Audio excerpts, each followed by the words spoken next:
Bom dia, pessoal. Bem-vindo a mais uma aula de programação no desenvolvimento de sistemas, certo? Na aula de hoje nós temos nossa primeira avaliação trimestral. Só que antes disso, o que nós veremos? Nós vamos fazer um Kahoot, certo? Para praticar, para fazer uma revisão, para ver se vocês estão pegando bem, né? O que vocês estão com problemas. Qual o PIN do Kahoot? Muita calma nessa hora, não abri meu Kahoot ainda. Calma. Já tenho as notas? Eu já tenho as notas. Vocês vão ter as notas somente semana que vem, certo? Depois da recuperação.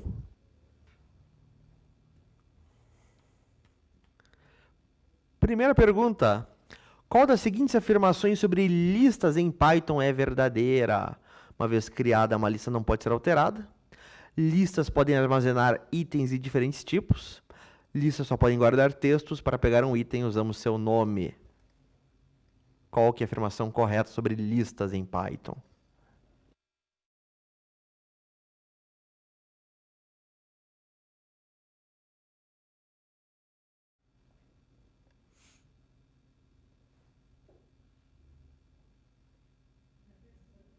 Listas podem armazenar itens de diferentes tipos, certo? Dentro de uma lista eu posso ter um texto, um número, um float, um booleano, né? Uma outra lista, um dicionário, o que for, tá? Beleza, vamos ver o top 5. Sub 10, Carlos Blender, Cauã Líder, Rangelzito e Travado do Além. Cara, cadê? Falou que ia ser campeão e tá no topo mesmo. Vamos ver se mantém. Próxima. Qual é o índice, a posição do primeiro elemento em qualquer lista Python? Vale 1, vale menos 1, vale 0, vale none?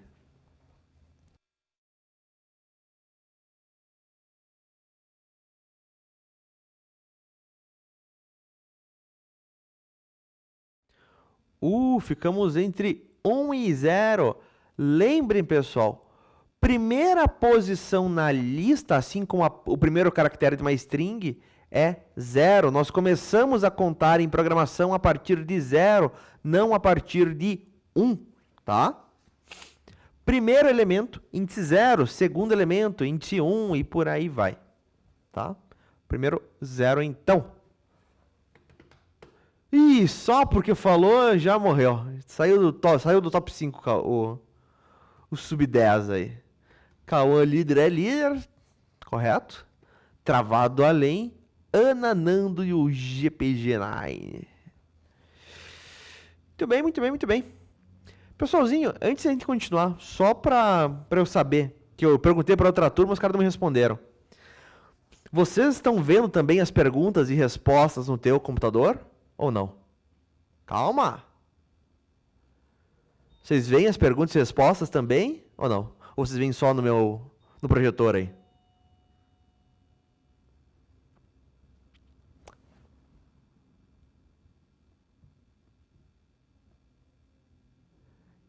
Responda a minha pergunta, por favor, pessoal.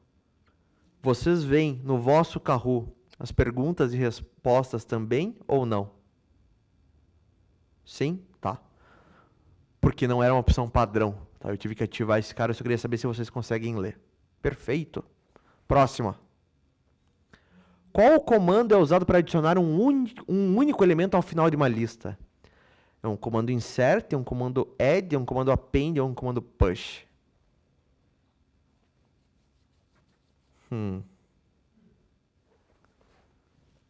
Qual deles?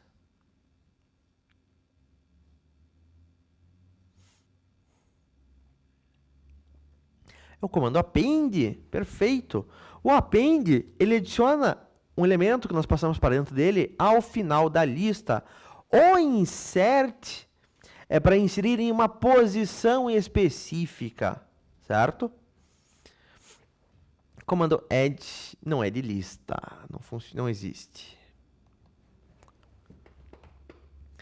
Travado além primeiro, Nando on fire. Em segundo, Cauã líder, GPG9 e a Ana. Só mudou a posição entre eles. Ele mudou a minha resposta. Pô, mas tem que proteger teu computador, cara. Não vai deixar os outros caras aí, né? Tocar no teu mouse aí. Próxima. O que o fatiamento slicing de uma lista 1, 3 faz? Ele retorna os itens das posições 1 e 3. Retorna uma nova lista com os itens da posição 1 até 2. Retorna todos os itens exceto 1 e 3. Tem um erro de sintaxe. Quando eu faço lista dentro de colchetes 1 e 3, o que isso faz? O pessoal disse para mim que retorna os itens da posição 1 e 3. Não é 1 e 3 e não é 1 a 3, certo? É o quê? Ele retorna para mim uma nova lista, certo? O fatiamento de uma lista gera uma nova lista, para começo de conversa. Esta lista vai ter que elementos, que itens? O item da posição 1 e o item da posição 2. Ah, professor, mas foi passado um 3 aqui. Sim. O 3, esse final aqui, certo? Esse fim, não é incluso. Passei um 3, vai incluir até 2. Passei um fim 8, vai incluir até o 7. Não vai incluir o 8. Beleza? Vamos ver como é que ficou aqui. GPG9 e Sub10 acertaram, estão on fire. Muito bem. Próxima. Para verificar se um item existe dentro de uma lista, qual operador é utilizado? Operador de igual, operador is, operador in, operador exists. Para ver se um item existe ou não dentro de uma lista.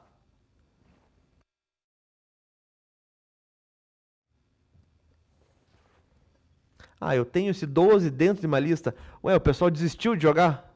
Saiu mal ali, agora parou. É isso. Operador in. Perfeito. Ah, eu quero ver se eu tenho uma string tomate dentro da minha lista de frutas. Tomate in frutas, certo? Operador in, para verificar se existe ou não. Vamos ver. Carlos Blender subiu para a 4ª posição. Muito bem, estou indo bem. Próximo. Qual é a estrutura fundamental de um dicionário em Python? Ela é uma coleção ordenada de valores, ela é uma lista de listas, é uma coleção de pares chave-valor, ou é uma sequência de caracteres imutáveis.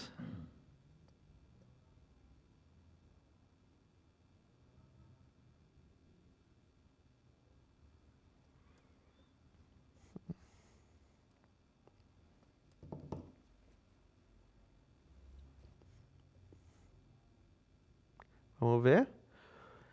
Essa resposta foi sacanagem minha também, tá? Essa foi uma falha minha. Ah, o dicionário, ele de fato é uma coleção ordenada de valores, só que esses valores, na verdade não seriam valores, seriam de itens, né? Cada item é composto por um par chave-valor.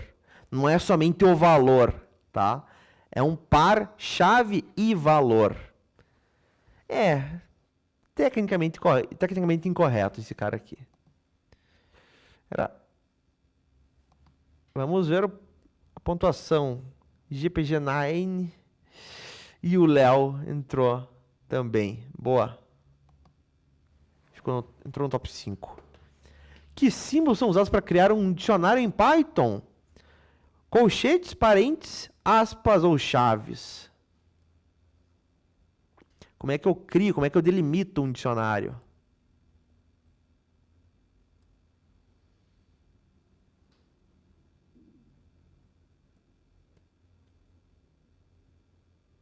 Nós criamos um dicionário usando as chaves, perfeito, né? O colchete seria para criar uma lista.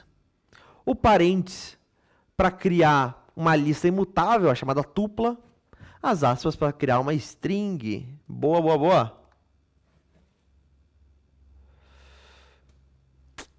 Cauã volta para o top 5. Próxima. Como você acessa o valor associado à chave cidade no dicionário pessoa? Pessoa dentro de parênteses, cidade. Pessoa dentro de colchetes, abre aspas, cidade. Pessoa.get, cidade. Ou pessoa, abre colchetes, número 1. Esse cara aqui, você tem que prestar atenção, tá? Tem duas caras dele que parecem possíveis, mas não.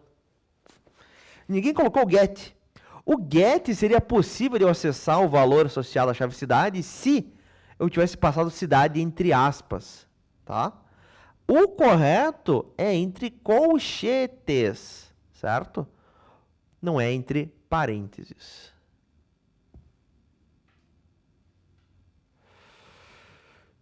Não tivemos pessoas novas no top 5, continua os mesmos. Próxima, você tem tempo, ainda tem, não estamos nem na metade. O que acontece se você tentar adicionar uma chave que já existe em um dicionário? O valor antigo é atualizado para o novo, um erro é gerado, a nova chave é ignorada, um novo dicionário é criado. Se você tentar adicionar uma chave que já existe em um dicionário, o que ocorre?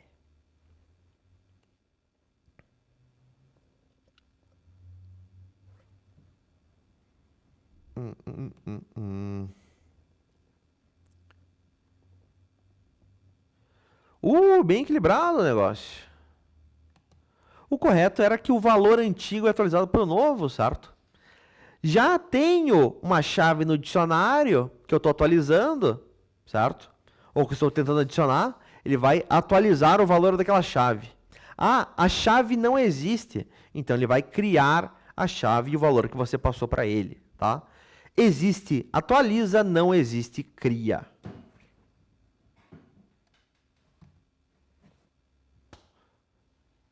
Somente o GPG9 acertou esse no top 5.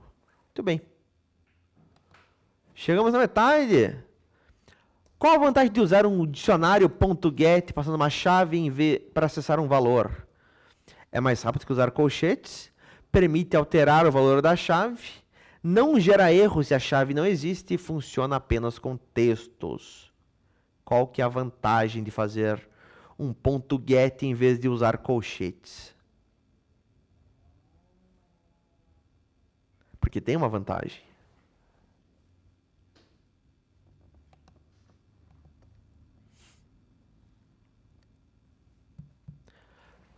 A vantagem é que ele permite, que ele não gera erro, certo? Se a chave não existir.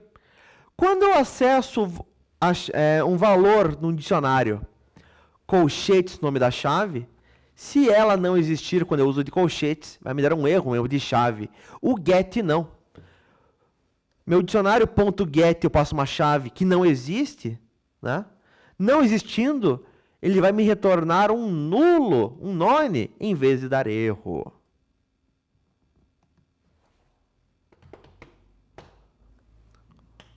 Rosolém e Rangelzito aparecem no top 5. Boa, galerinha. Próximo. Na estrutura if, elif, else. Qual que é o propósito do elif? Executar se a condição do if for falsa, sem testar nada. Finalizar a estrutura condicional. Verificar uma nova condição se a anterior for falsa, executar um bloco de código repetidamente.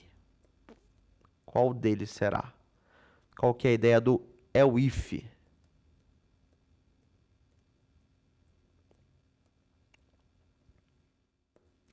Verificar uma nova condição se a anterior for falsa, certo? Executar um bloco de código repetidamente é uma outra estrutura, certo? Aqui nós estamos falando de estruturas de decisão, certo? Uma condicional. De repetição é um outro bloco.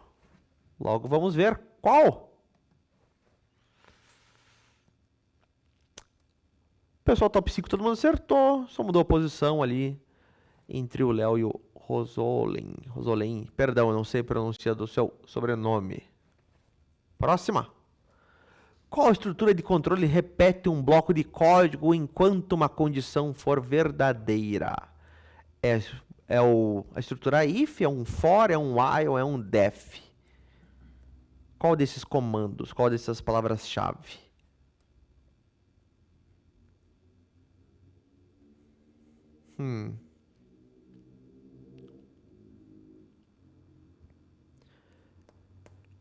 Ficamos entre o for e o while. E aqui você tem que prestar atenção na pergunta. Ambos são para repetição, certo? Só que ele queria aqui que vai repetir um bloco enquanto uma condição for verdadeira. O bloco for, você não passa uma condição. Para o for, você passa o quê? Uma coleção, uma lista, um dicionário, certo? É o bloco while que você passa uma condição. While, condição, enquanto a condição o quê? For verdadeira. Muito bem. Angelzito troca de posição com o Léo. E o GPG9 tem a maior sequência até o momento. Muito bem. Já dá para virar, temos 13 de 20. O que o comando break faz dentro de um looping for ou while? Ele pula para a próxima iteração do loop. Ele encerra a execução do loop imediatamente. Ele pausa o looping temporariamente. Ele causa um erro no programa. O que faz o break dentro de um looping?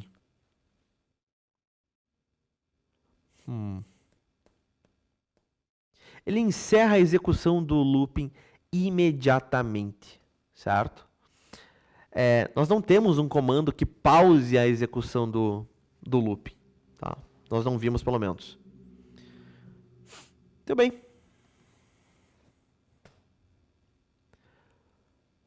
Todo mundo subiu uma posição. Alguém caiu, já me esqueci quem era. Não está no top 5, eu não lembro. Tá? Próxima. Qual comando range produz uma sequência de números 2, 3, 4 e 5?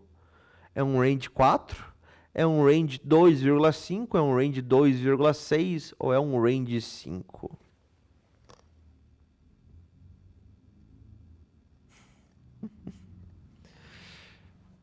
Isso aí é desculpa, Cauã.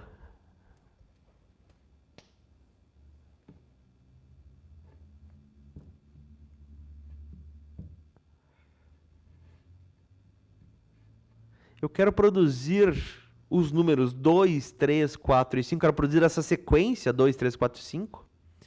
Eu vou fazer um range 2, 6. Por que não é o 2, 5 como vários de vocês colocaram? Né? O range, quando você passa um segundo valor aqui, você passa primeiramente o valor que você quer iniciar e o valor que você quer terminar. Só que este término não é incluso, assim como o fatiamento de string, fatiamento de lista. O fim aqui, ele não é gerado, ele não é incluso, tá? Um range 2, 6 vai gerar 2, 3, 4 e 5.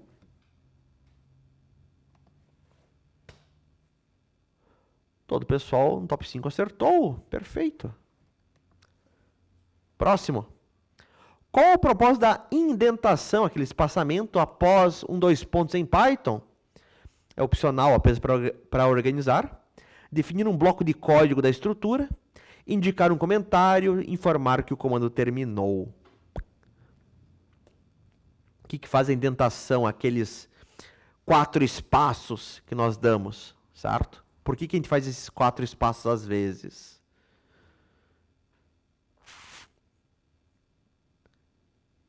Três segundos, 2, só 9, 10 respostas.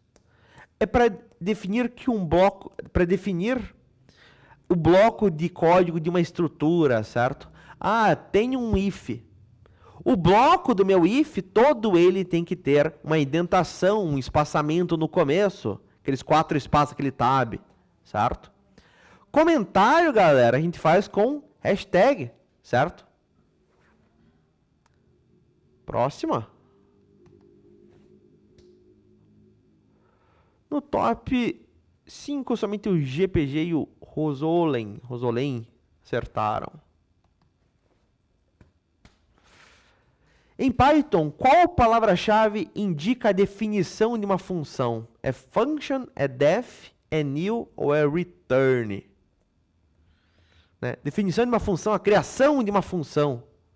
Que palavra-chave que a gente usa?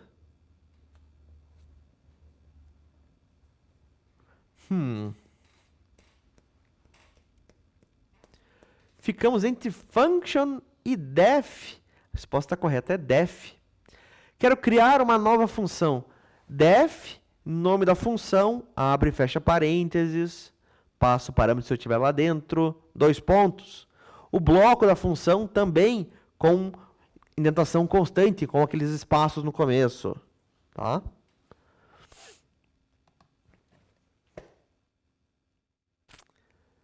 Muito bem, Nando pulou para segundo, travado do além para quarto.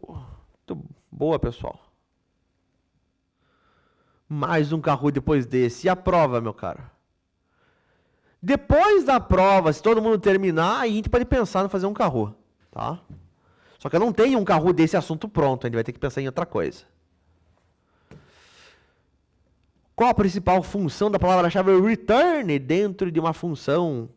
Imprimir um valor no console, no terminal, encerrar a função e enviar um valor de volta, declarar uma variável global ou iniciar a função. Nota para o top 1, mereço.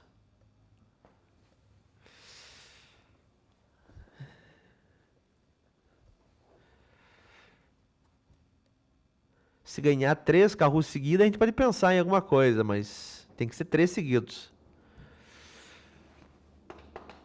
A maior parte colocou imprimir um valor no console, no terminal. Não, galera. Para eu imprimir um valor, comando print. Imprimir em inglês. Né? O return dentro de uma função faz o quê? Ele vai encerrar a função naquele momento, certo? E vai retornar para quem chamou a função um valor, o valor que eu especifiquei no return. Tá? Pô, só porque tava se achando aí, errou, cara. Bobeou. Né? Declara uma variável global, é com global. Vamos ver. Somente o travado do além acertou. Ainda dá chance de pegar esse cara aí, hein? Próximo. Uma variável criada dentro de uma função local pode ser acessada fora dela? Certo? A função, né? Toda variável que a gente cria dentro de uma função ela é local. A gente consegue acessar fora da função? Sim, normalmente. Não, ela é destruída quando a função termina? Sim, mas seu valor será sempre 0. Apenas se a função se chamar main. Tem uma variável dentro de uma função. Posso acessar essa variável dentro da função? Fora da função, perdão. Não. Uma variável que eu crio dentro de uma função não pode ser acessada fora da função, tá? A variável que eu crio dentro da função, por padrão, ela é local. Local somente aquela função, tá?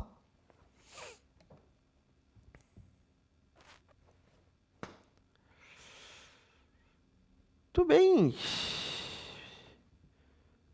Penúltima questão. Como se define um parâmetro opcional em uma função? Usando a palavra-chave optional, declarando fora da função, atribuindo um valor padrão a ele, como def, né? A, B igual a 1, colocando dentro de colchetes, né? Como aquele B dentro de colchetes. Como é que eu crio um parâmetro opcional?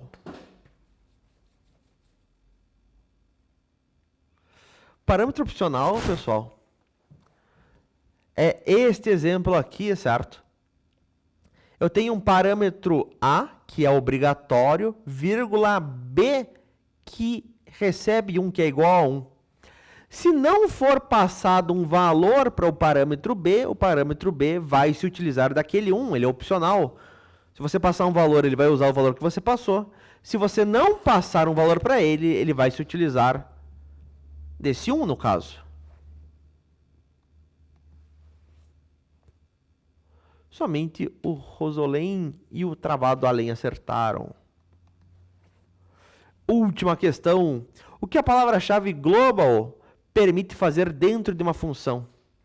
Criar uma nova variável local, acessar e modificar uma variável definida fora da função, importar bibliotecas e módulos ou retornar múltiplos valores.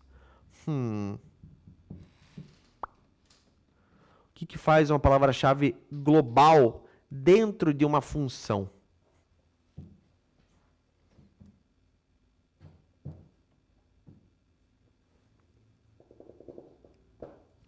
Acessar e modificar uma variável que foi criada fora da função. Uma variável que foi criada fora da função, eu consigo sempre acessar ela dentro da função. Só que para eu modificar o valor dela, aí sim eu preciso da palavra-chave global. Beleza? Vamos ver o nosso pódio. Terceiro lugar, o Travado Além. Segundo lugar, o Gabriel Rosolém. E o primeiro ficou o Gustavo. Boa. Quarto ficou o Nando. Quinto ficou o Carlos Blender. Não é Blender, mas tudo bem. Blender é um programa para trabalhar com 3D, certo? Para você criar modelos em 3D, você pode usar o Blender. Beleza, galerinha. Alguma dúvida que surgiu aqui com algum assunto? Alguma resposta que vocês não... Alguma pergunta que vocês não entenderam a resposta que eu dei? O que vocês me dizem? Qual que é a dificuldade de vocês? Me contem. Queria mais? Foi da hora. Se sobrar tempo no final dessa aula, eu passo para vocês mais um carro, tá? Uma cópia barata, esse Carlos Blender. Fui até metade. Pô, mas não é porque errou ali que você tem que desistir, né? Porque você não tá no top 5, você tem que desistir, né? Fui usar o VS Code. Estudar, né? Então tudo bem. Algum assunto que vocês querem que eu revise?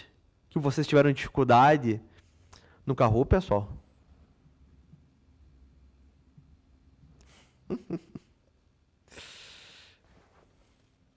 Entendi. Nenhum? Certeza? Olha lá, hein? Vocês sabem o que vocês erraram, o que vocês acertaram.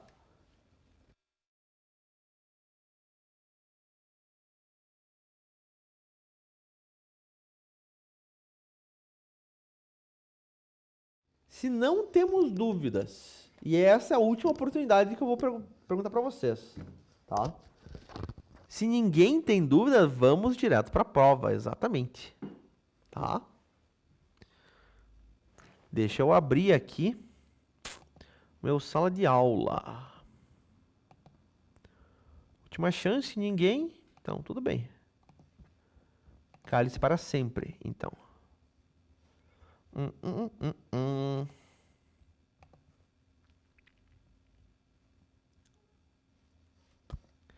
Eis o link da prova. Está aí no chat, certo?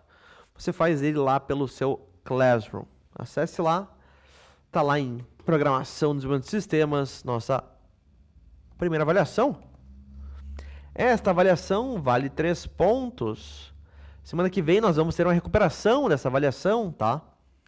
Vocês vão ver as suas notas depois da recuperação. Se tiver alguma pergunta errada, alguma pergunta que tem respostas iguais, alguma burrice que eu fiz, me avisem. Do contrário, pessoal, boa sorte, certo? Com a nossa prova.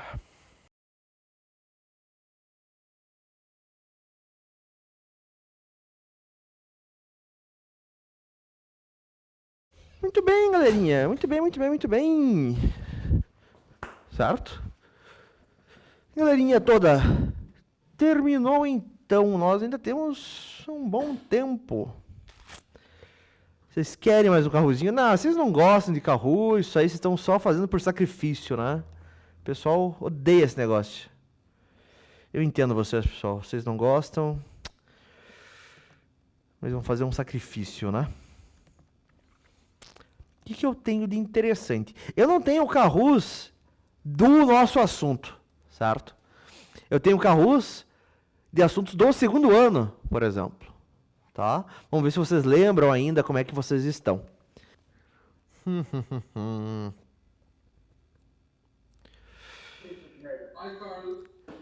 Qual é a função principal de um sistema operacional, pessoal?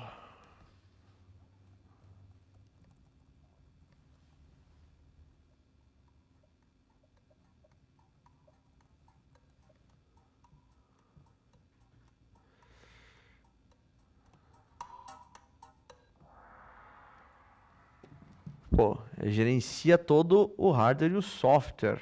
Tranquilíssimo, certo? Nando Cauã, Tutu, Dinai, travado. Próxima. Qual dos seguintes é um exemplo de sistema operacional para computadores?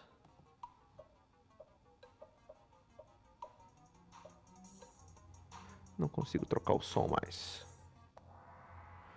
Obviamente é o Windows. Android é um sistema para computador, um sistema operacional para celulares e tablets. Palm OS era um sistema operacional também para celulares. Era, não existe mais esse cara, morreu. Oi. Cauã em primeiro, Tutu, Dina, Gustavo e o Rosolém. Verdadeiro ou falso? Um computador pode funcionar e rodar aplicativos como o Google Chrome sem ter um sistema operacional instalado.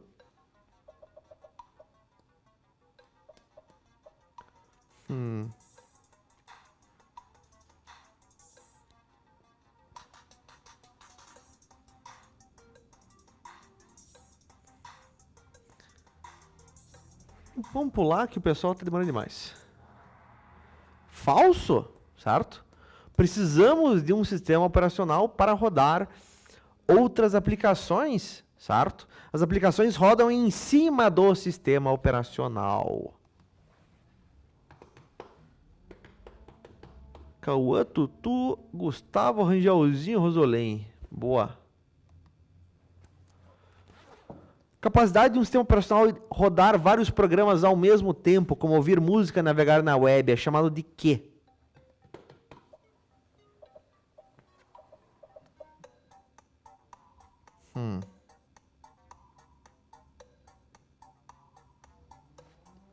Somente 10. Chamado de multitarefa. Sim, né? Essa capacidade de rodar vários programas ao mesmo tempo, entre aspas, porque ele não, na verdade não roda ao mesmo tempo, ele fica alternando de forma mega rápida, é a chamada multitarefa. Sem mudanças. O pessoal é fera.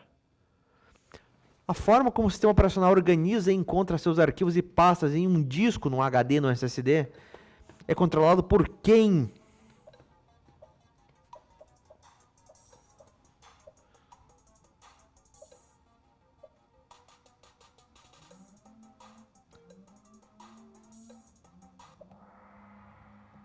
É controlado pelo sistema de arquivos, certo? E existem diferentes sistemas de arquivos para diferentes sistemas, tá?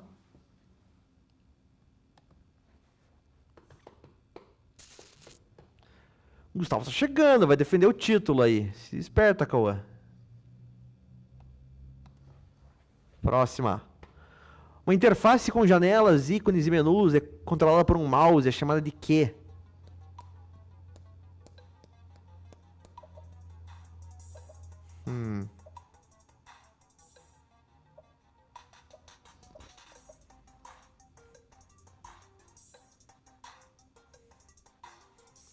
Ih, alguém desistiu já também? Oh, não, apareceu no final. Chamada de uma GUI, uma interface gráfica do usuário. Graphic User Interface em inglês, certo? GUI, como você queira chamar. Tá? API, uma interface de programação de aplicativo, é o que nós vamos tentar fazer até o final do curso. Não sei se temos tempo, certo? Mas nosso objetivo final, se possível, é criar uma API. Ixi, Gustavo em primeiro, Travado, Rangelzinho, Rosolém e Cauã.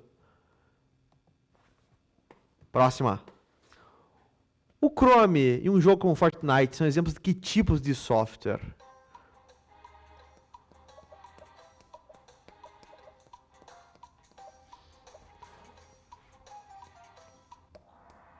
Um software de aplicativo, perfeito.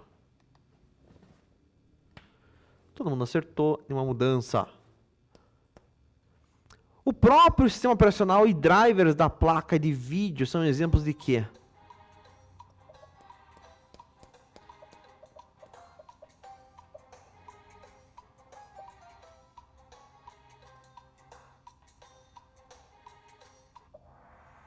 Softwares de sistema, perfeito.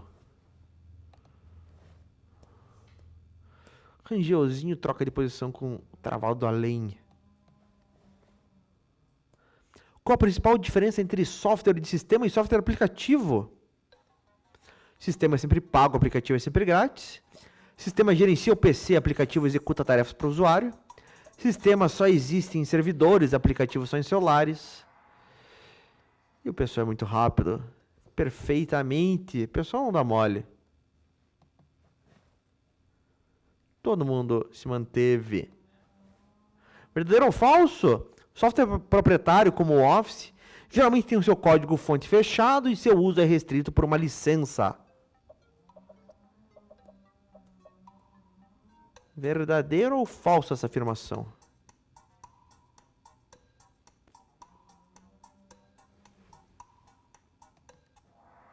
É verdadeiro. Pô, os caras estão mandando bem.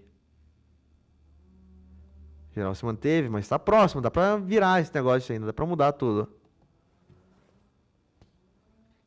Qual tipo de software garante as 4 liberdades essenciais? Executar, estudar, modificar e distribuir o código.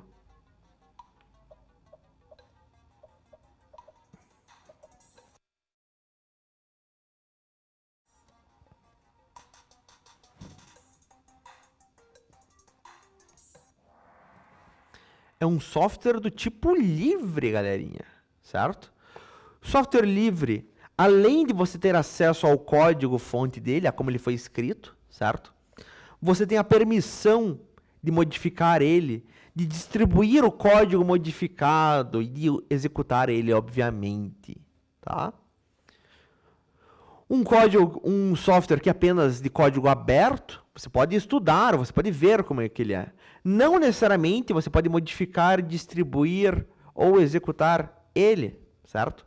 Um software proprietário, você sequer pode executar ele se você não tiver de acordo com a licença de uso dele, tá? Muito bem. Travado além, volta para o segundo lugar.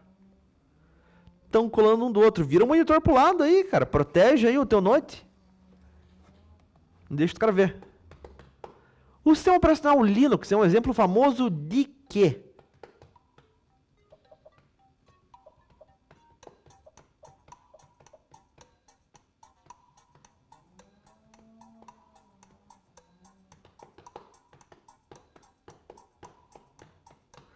É só 9? Tava com 10 respostas.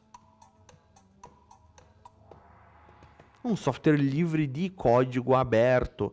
Software proprietário de código fechado seria o macOS da Apple, seria o Windows lá da Microsoft. Boa. Qual componente de hardware é a mesa de trabalho do computador, certo? Um tipo de memória que é rápido e é volátil. Aqui eu tenho 2 memórias nas opções, certo? Uma delas é volátil. 2 delas podem ser memória.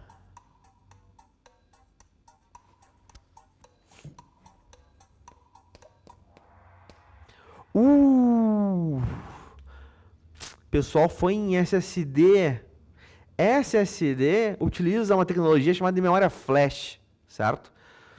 O nosso SSD, ele não é volátil, certo? Não vou explicar o que é volátil, porque a gente tem uma questão sobre isso, tá? Resposta correta era a memória RAM. Travado além, Cauã acertado. Travado além em primeiro. Ixi. Vamos ver, hein? Próxima. Qual componente de hardware é considerado o cérebro do computador, responsável por executar cálculos e instruções?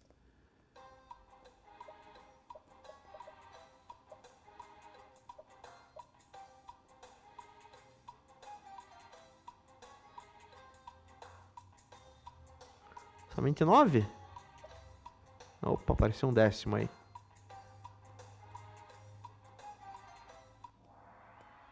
É o processador, é a CPU, certo? Perfeito, galerinha. Geral se manteve. Para iniciar o sistema operacional e abrir programas rapidamente, que tipo de armazenamento é o mais recomendado?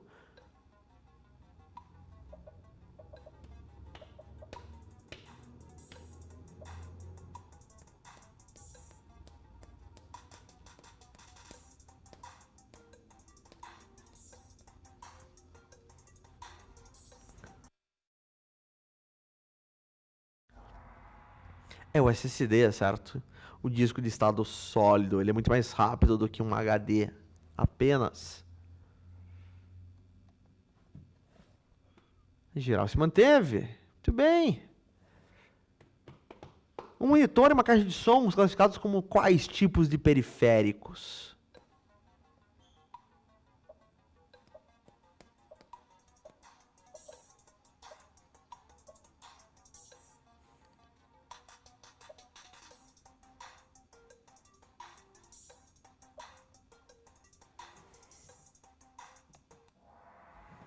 Um periférico de saída.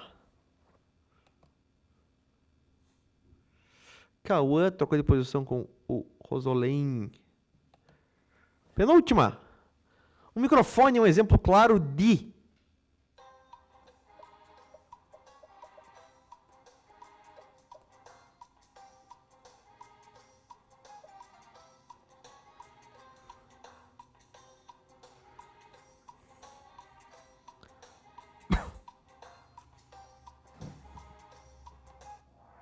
um periférico de entrada, certo? E por fim, Cauã e Rosolém trocando posições ali pau a pau. Última. Uma impressora que também pode escanear e fazer cópias é um exemplo de o quê?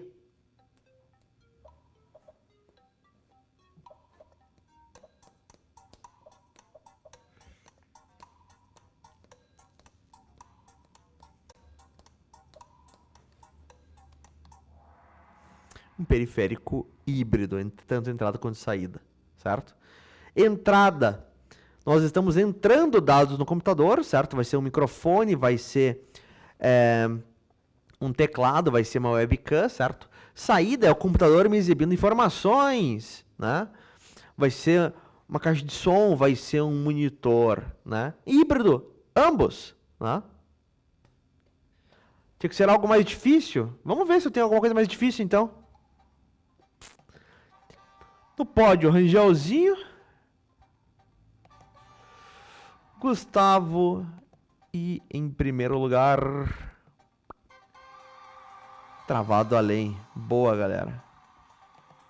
Cauã e Rosolém em quarto e quintos. Literalmente ninguém sabe quem é o Travado Além. Galera, semana que vem nós temos 2 recuperações, então, da prova de ontem e da prova de hoje. Tirar o som antes que eu fique louco. 2 recuperações, então. Sobrando tempo, a gente também vai fazer mais carros, certo? Eu vou tentar trazer um carro mais difícil. Não garanto que eu vá ter tempo de fazer, mas tentamos. Beleza? No mais, meu bom pessoal, nós ficamos por aqui. Bom final de semana para vocês, certo? Semana que vem, só 3 dias de aula. Tamo bem tranquilo, né? Daqui menos de um mês... férias também, certo? Eu sei que alguns de vocês têm vestibular, estudem para ele. Até mais, pessoal. Falou!